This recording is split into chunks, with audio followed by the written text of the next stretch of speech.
Assalam-o-Alaikum. Welcome parents concerned about their child's cough. Many parents wonder why children often get a cough. The most common causes are cold, flu, allergies, or dust exposure. Sometimes coughing can also be caused by asthma or acid reflux. Here are some simple natural remedies to soothe your child's cough.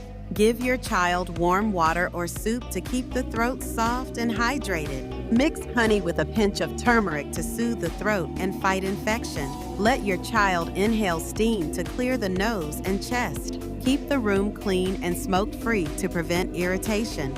Keep your children healthy with the healing power of nature. Allah Hafiz.